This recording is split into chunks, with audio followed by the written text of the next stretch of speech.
Voici la 5e et la dernière partie de la bulle d'indiction du jubilé de 2025 par le pape François, à partir du numéro 18 jusqu'à la fin du document.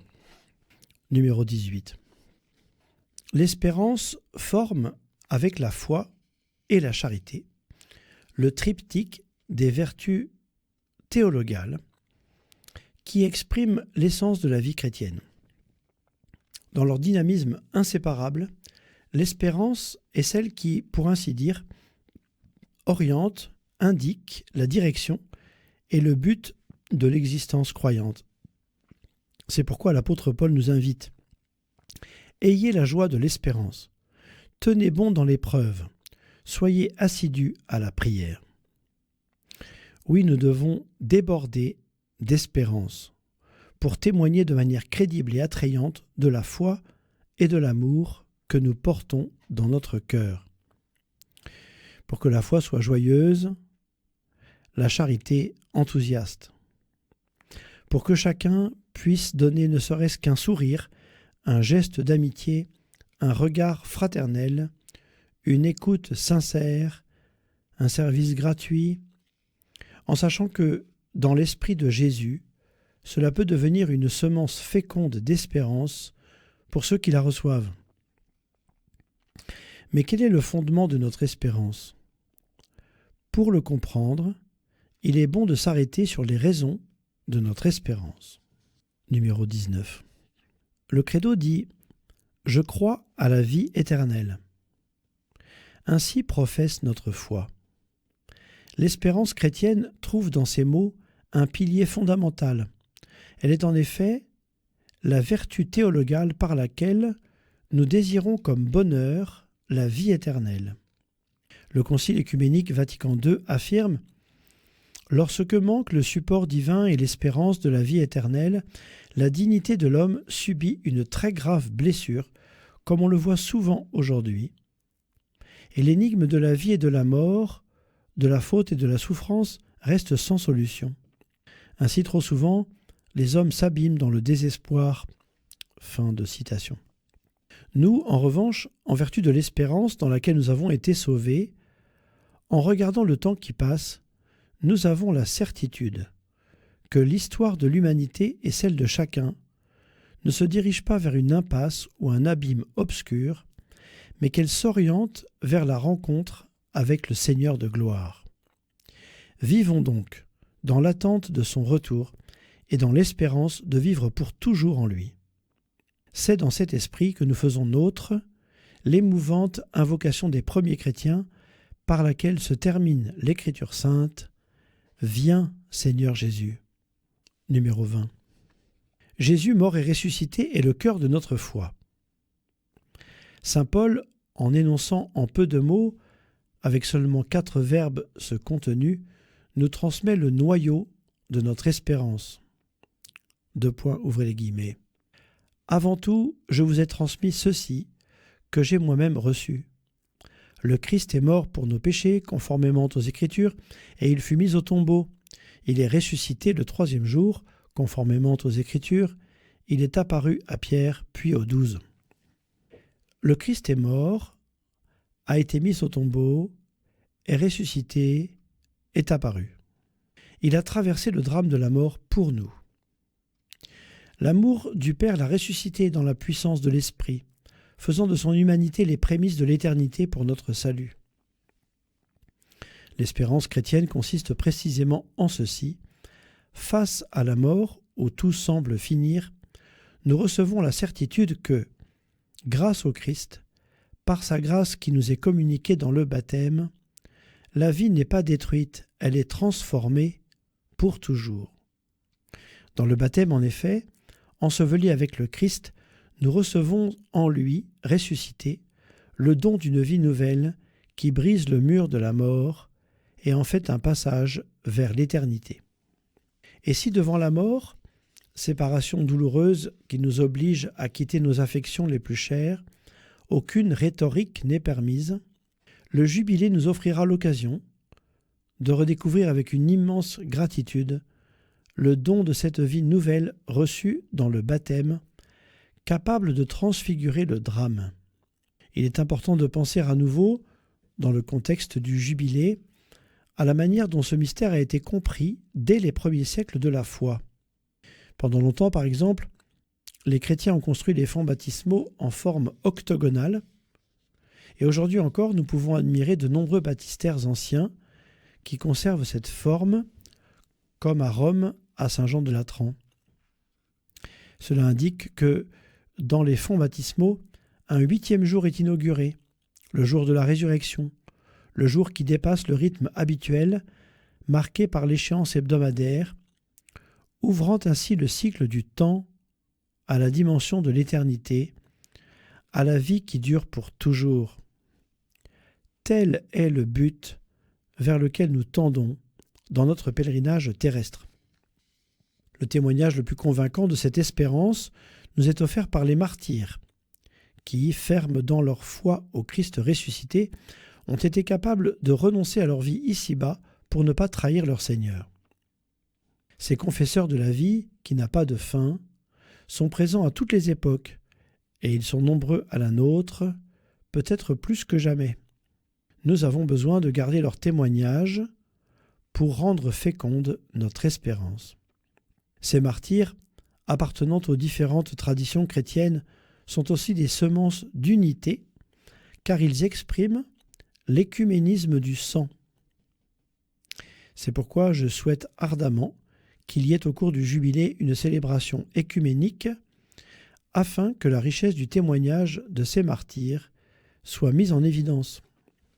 Numéro 21. Qu'adviendra-t-il donc de nous après la mort ? Avec Jésus au-delà du seuil, il y a la vie éternelle qui consiste dans la pleine communion avec Dieu, dans la contemplation et la participation à son amour infini. Ce que nous vivons aujourd'hui dans l'espérance, nous le verrons alors dans la réalité. Saint Augustin écrivait à ce propos « Quand je te serai uni de tout moi-même, plus de douleur alors, plus de travail. Ma vie sera toute vivante, étant toute pleine de toi. » Qu'est-ce qui caractérisera alors cette plénitude de communion ? Le fait d'être heureux. Le bonheur est la vocation de l'être humain, un objectif qui concerne chacun. Mais qu'est-ce que le bonheur ? Quel bonheur attendons-nous et désirons-nous ? Non pas une joie passagère, une satisfaction éphémère qui, une fois atteinte, demandera toujours plus, dans une spirale de convoitise où l'âme humaine n'est jamais rassasiée, mais toujours plus vide. Nous avons besoin d'un bonheur qui s'accomplisse définitivement dans ce qui nous épanouit, c'est-à-dire dans l'amour, afin que nous puissions dire dès maintenant « Je suis aimé, donc j'existe ». Et j'existerai toujours dans l'amour qui ne déçoit pas et dont rien ni personne ne pourra jamais me séparer. Rappelons encore les paroles de l'apôtre. « J'en ai la certitude, ni la mort, ni la vie, ni les anges, ni les principautés célestes, ni le présent, ni l'avenir, ni les puissances, ni les hauteurs, ni les abîmes, ni aucune autre créature, rien ne pourra nous séparer de l'amour de Dieu qui est dans le Christ Jésus, notre Seigneur. » Numéro 22. Une autre réalité liée à la vie éternelle est le jugement de Dieu, tant à la fin de notre existence qu'à la fin des temps. L'art a souvent tenté de le représenter. Pensons au chef-d'œuvre de Michel-Ange dans la chapelle Sixtine. L'art a tenté de le représenter en adoptant la conception théologique de l'époque et en transmettant un sentiment de crainte à celui qui le regarde. S'il est juste de se préparer avec pleine conscience et sérieux au moment qui récapitule l'existence, il faut en même temps toujours le faire dans la dimension de l'espérance, une vertu théologale qui soutient la vie et permet de ne pas céder à la peur. Le jugement de Dieu, qui est amour, ne pourra se fonder que sur l'amour, en particulier sur la manière dont nous l'aurons ou non pratiqué envers les plus nécessiteux, en qui le Christ, le juge en personne, est présent. Il s'agit donc d'un jugement différent de celui des hommes et des tribunaux terrestres. Il doit être compris comme un rapport de vérité avec Dieu amour et avec soi-même, dans le mystère insondable de la miséricorde divine. L'Écriture sainte affirme à cet égard « Par ton exemple, tu as enseigné à ton peuple que le juste doit être humain. À tes fils tu as donné une belle espérance. Après la faute, tu accordes la conversion. Et nous comptons sur ta miséricorde lorsque nous sommes jugés, comme le dit le livre de la sagesse. » Comme l'écrivait Benoît XVI, au moment du jugement, nous expérimentons et nous accueillons cette domination de son amour sur tout le mal dans le monde et en nous. La souffrance de l'amour devient notre salut et notre joie. Le jugement concerne donc le salut que nous espérons et que Jésus nous a obtenu par sa mort et sa résurrection. Il est donc destiné à nous ouvrir à la rencontre ultime avec lui. Et puisque dans ce contexte, on ne peut pas penser que le mal commis reste caché, celui-ci a besoin d'être purifié pour permettre le passage définitif dans l'amour de Dieu. En ce sens, on comprend la nécessité de prier pour ceux qui ont achevé leur parcours terrestre, la solidarité dans l'intercession priante qui puise son efficacité dans la communion des saints, dans le lien commun qui nous unit dans le Christ, premier-né de la création. Ainsi, l'indulgence jubilaire, en vertu de la prière, est destinée de manière spéciale à ceux qui nous ont précédés, afin qu'ils obtiennent la pleine miséricorde. Numéro 23. L'indulgence, en effet, permet de découvrir à quel point la miséricorde de Dieu est illimitée. Ce n'est pas un hasard si, dans l'Antiquité, le terme miséricorde était interchangeable avec le terme indulgence, précisément parce que celui-ci entend exprimer la plénitude du pardon de Dieu qui ne connaît pas de limite. Le sacrement de pénitence nous assure que Dieu pardonne nos péchés. Les paroles du psaume reviennent avec leur force de consolation. Il pardonne toutes tes offenses et te guérit de toute maladie. Il réclame ta vie à la tombe et te couronne d'amour et de tendresse. Le Seigneur est tendresse et pitié, lent à la colère et plein d'amour. Il n'agit pas envers nous selon nos fautes, ne nous rend pas selon nos offenses. Comme le ciel domine la terre, fort est son amour pour qui le craint. Aussi loin qu'est l'Orient de l'Occident, il met loin de nous nos péchés. La réconciliation sacramentelle n'est pas seulement une belle opportunité spirituelle, mais elle représente une étape décisive, essentielle et indispensable sur le chemin de foi de chaque personne. C'est là que nous permettons au Seigneur de détruire nos péchés, de guérir nos cœurs, de nous élever et de nous étreindre, de nous faire connaître son visage tendre et compatissant. En effet, il n'y a pas de meilleure façon de connaître Dieu que de se laisser réconcilier par lui en savourant son pardon. Ne renonçons donc pas à la confession, mais redécouvrons la beauté du sacrement de guérison et de la joie, la beauté du pardon des péchés. Cependant, comme nous le savons par expérience personnelle, le péché laisse des traces. Il entraîne des conséquences, non seulement externes, dans la mesure où il s'agit des conséquences du mal commis, mais aussi internes, dans la mesure où tout péché, même véniel, entraîne un attachement malsain aux créatures qui a besoin de purification, soit ici-bas, soit après la mort, dans l'état qu'on appelle purgatoire. Il reste donc, dans notre humanité faible et attirée par le mal, des effets résiduels du péché. Ceux-ci sont éliminés par l'indulgence, toujours par la grâce du Christ, qui est, comme l'a écrit saint Paul VI, notre indulgence. La pénitencerie apostolique publiera les dispositions permettant d'obtenir et de rendre effective la pratique de l'indulgence jubilaire. Une telle expérience de pardon ne peut qu'ouvrir le cœur et l'esprit à pardonner.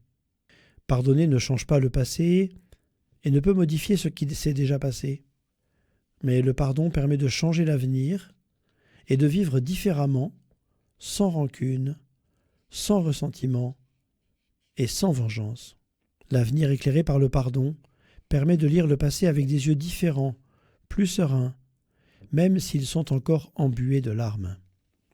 Lors du dernier jubilé extraordinaire, j'ai institué les missionnaires de la miséricorde qui continuent à remplir une mission importante. Qu'ils exercent aussi leur ministère au cours du prochain jubilé, en redonnant de l'espérance et en pardonnant chaque fois qu'un pécheur s'adresse à eux avec un cœur ouvert et une âme repentante. Qu'ils continuent à être des instruments de réconciliation et qu'ils aident à regarder l'avenir avec l'espérance du cœur qui vient de la miséricorde du Père. Je souhaite que les évêques puissent profiter de leurs précieux services, en particulier en les envoyant dans des lieux où l'espérance est mise à rude épreuve, comme les prisons, les hôpitaux et les lieux où la dignité de la personne est bafouée, dans les situations les plus démunies et les contextes de plus grande détresse, afin que personne ne soit privé de la possibilité d'accueillir le pardon et la consolation de Dieu. Numéro 24. L'espérance trouve dans la Mère de Dieu son plus grand témoin. En elle, nous voyons que l'espérance n'est pas un optimisme vain, mais un don de la grâce dans le réalisme de la vie. Comme toute maman, chaque fois qu'elle regardait son fils, elle pensait à son avenir, et certainement dans son cœur restaient gravées les paroles que Siméon lui avait adressées dans le temple. « Voici que cet enfant provoquera la chute et le renèvement de beaucoup en Israël. Il sera un signe de contradiction, et toi, ton âme sera traversée d'un glaive. » Et au pied de la croix, alors qu'elle voit Jésus innocent souffrir et mourir, bien que traversée d'une immense souffrance, elle répète son oui, sans perdre ni l'espérance, ni la confiance dans le Seigneur. Elle collaborait de cette façon pour nous, à l'accomplissement de ce que son Fils avait dit en annonçant qu'il fallait que le Fils de l'homme souffre beaucoup, qu'il soit rejeté par les anciens, les grands prêtres et les scribes, qu'il soit tué et que 3 jours après, il ressuscite.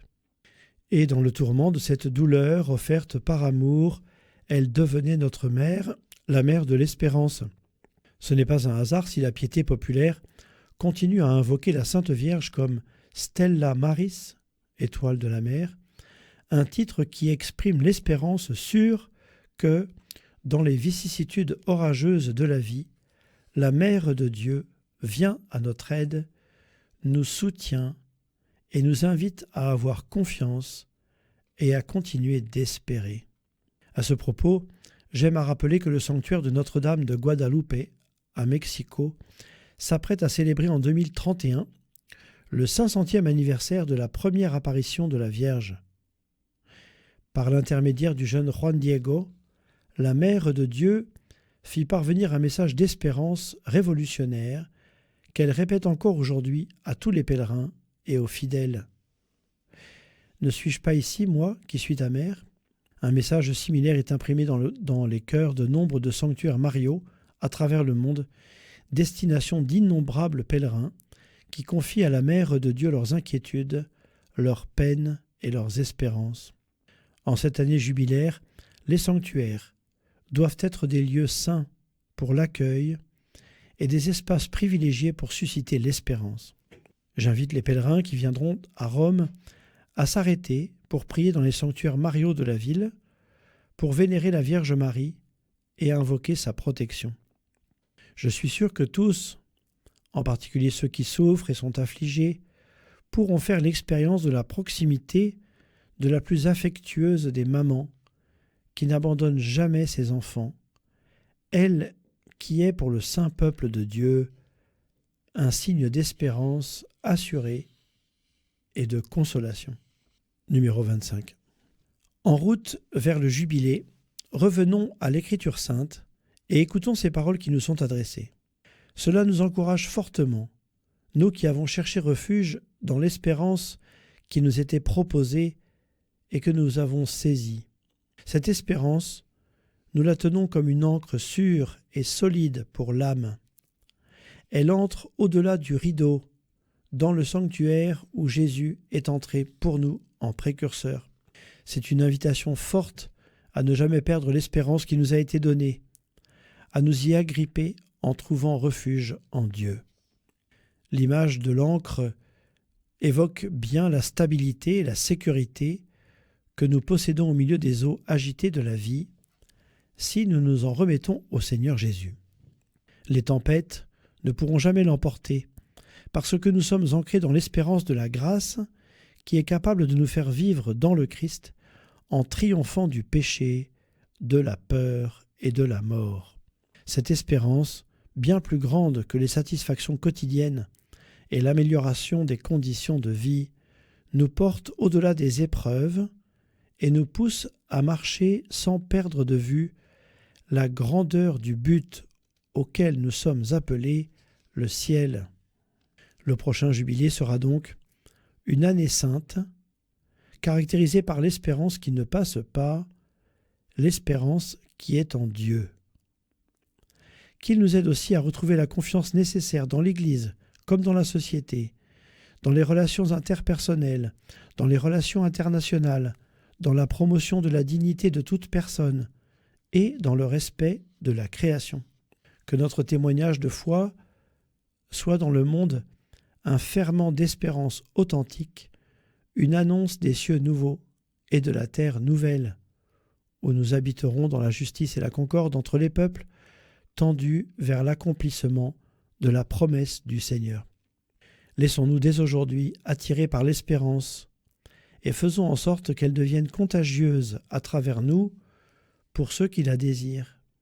Puisse notre vie leur dire, comme dit le psaume, « Espère le Seigneur, sois fort et prends courage, espère le Seigneur. » Puisse la force de l'espérance remplir notre présent, dans l'attente confiante du retour du Seigneur Jésus-Christ, à qui reviennent la louange et la gloire, maintenant et pour les siècles à venir.